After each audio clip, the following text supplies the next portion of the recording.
Imagine this. Your heart's already cracking from months of fights and cold silences with your living girlfriend.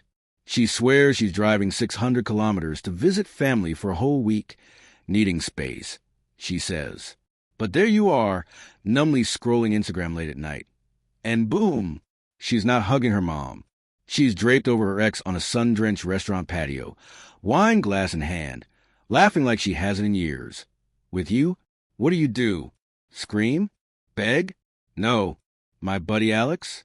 He turned that knife in his gut into the sharpest blade of revenge you've ever heard. And by the end, oh, the satisfaction. Stick around. You won't believe how he played it. If you've ever lain awake at night, replaying a betrayal that left you feeling small and powerless, fists clenched under the covers, dreaming of that one moment where you hold all the cards, this is for you.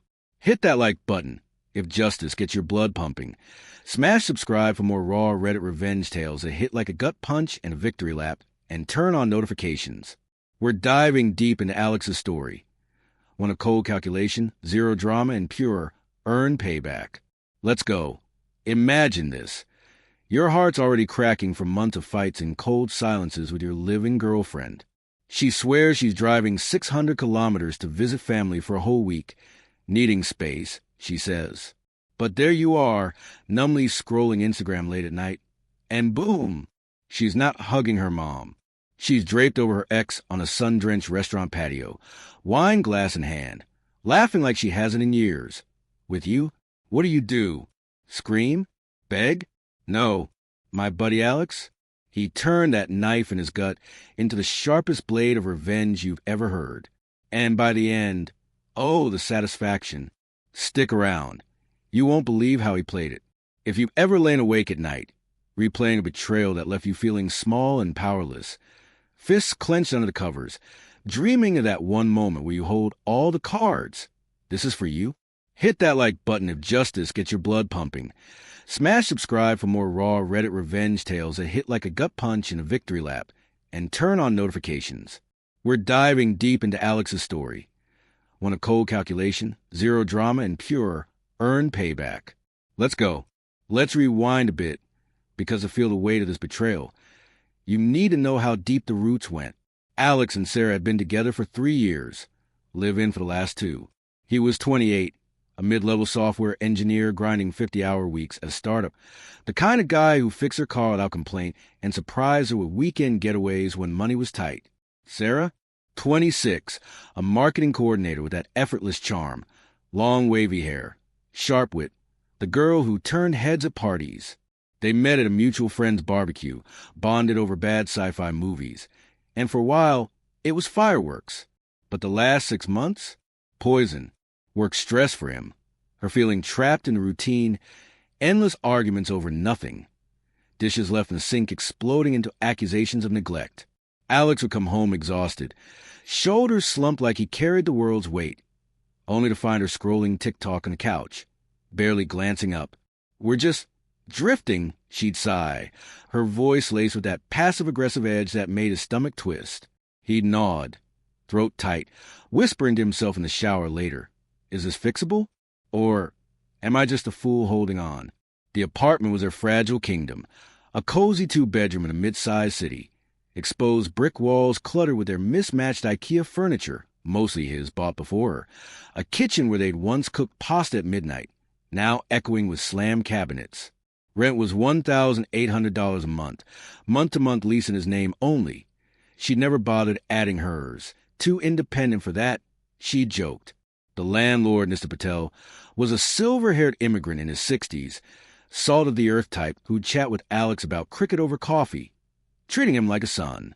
That rough patch hit fever pitched 2 weeks before the lie. Another fight. Her yelling he was emotionally unavailable, him countering she was always out with friends till 2 a.m.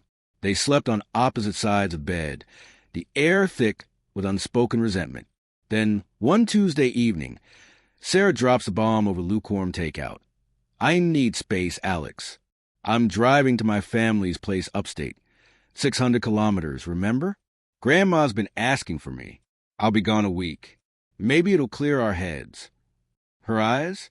Soft, pleading, with that flicker of guilt he mistook for sincerity. He swallowed hard, chest aching like it had been hollowed out. Space. Yeah, right. Maybe she's right.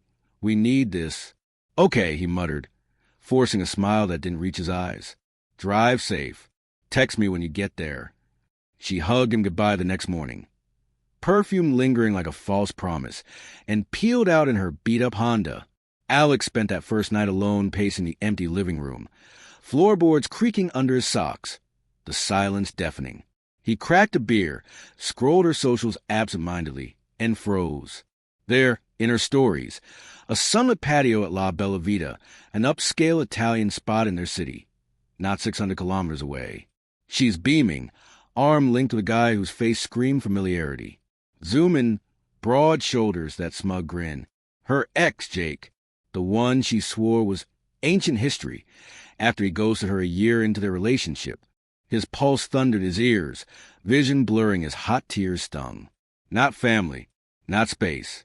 This, the caption? Reconnecting with old flames rose, #unexpected fun. Photos. Her head thrown back in laughter, his hand on her thigh under the table. Alex's hand shook as he snapped screenshots, timestamp proof, metadata intact.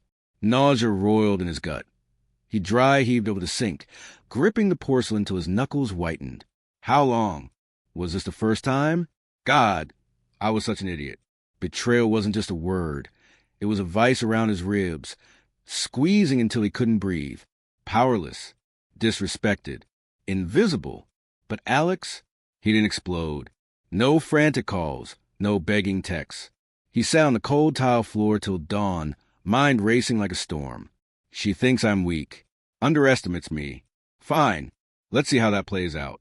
That was the spark, the quiet fury that would burn cold and precise. He wiped his face, stood up, and started plotting.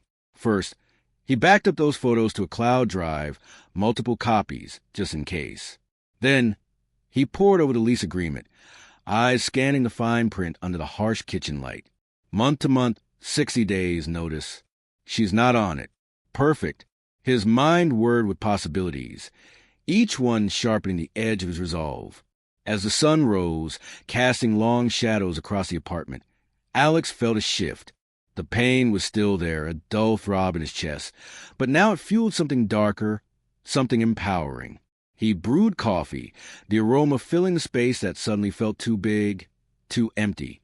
Sipping it black, he opened his laptop and searched for new apartments. Quietly, methodically. One caught his eye, a modern studio downtown, with high ceilings and a view of the city skyline. It was smaller, but it screamed fresh start. He bookmarked it, heart racing not from fear, but from anticipation. All day, he went through the motions at work, code blurring on his screen as his thoughts drifted back to Sarah. How had he missed the signs? The late nights, the secretive texts, the way her laugh had faded around him. It stung, each memory like salt in a wound. But he channeled it, turning inward. By evening, he'd emailed Mr. Patel, laying out the basics without details. Yet, the response came quick. A call. Alex, what's happening? You okay? The concern in the old man's voice nearly broke him. But he held firm, voice steady as he hinted at the betrayal. Mr. Patel listened, then sighed. We'll sort it. Come by tomorrow. That night, Alex lay in their bed, her side cold and untouched, staring at the ceiling cracks that mirrored his fractured trust. Sleep came in fits, dreams haunted by laughter on patios. But he woke with clarity. This wasn't just revenge. It was reclamation. He dressed sharp, headed to the landlord's office, a small unit below the building. Over chai, he showed the photos. Mr. Patel's face hardened. She doesn't deserve you, Beta. Give notice today. I'll help with the rest. Gratitude swelled in Alex's chest, a rare warmth amid the chill. They shook hands, allies in the shadows. Back home, he started small preparations, sorting his books, his clothes, into piles she'd never notice. The deception thrilled him, a secret power. When Sarah texted, "Miss you, home soon?" he replied, "Safe travels," while rising but suppressed. She cut the trip short, arriving with fake cheer, bags thumping down. Family was exhausting but good, she lied. hugging him. He hugged back, masking the revulsion. Game.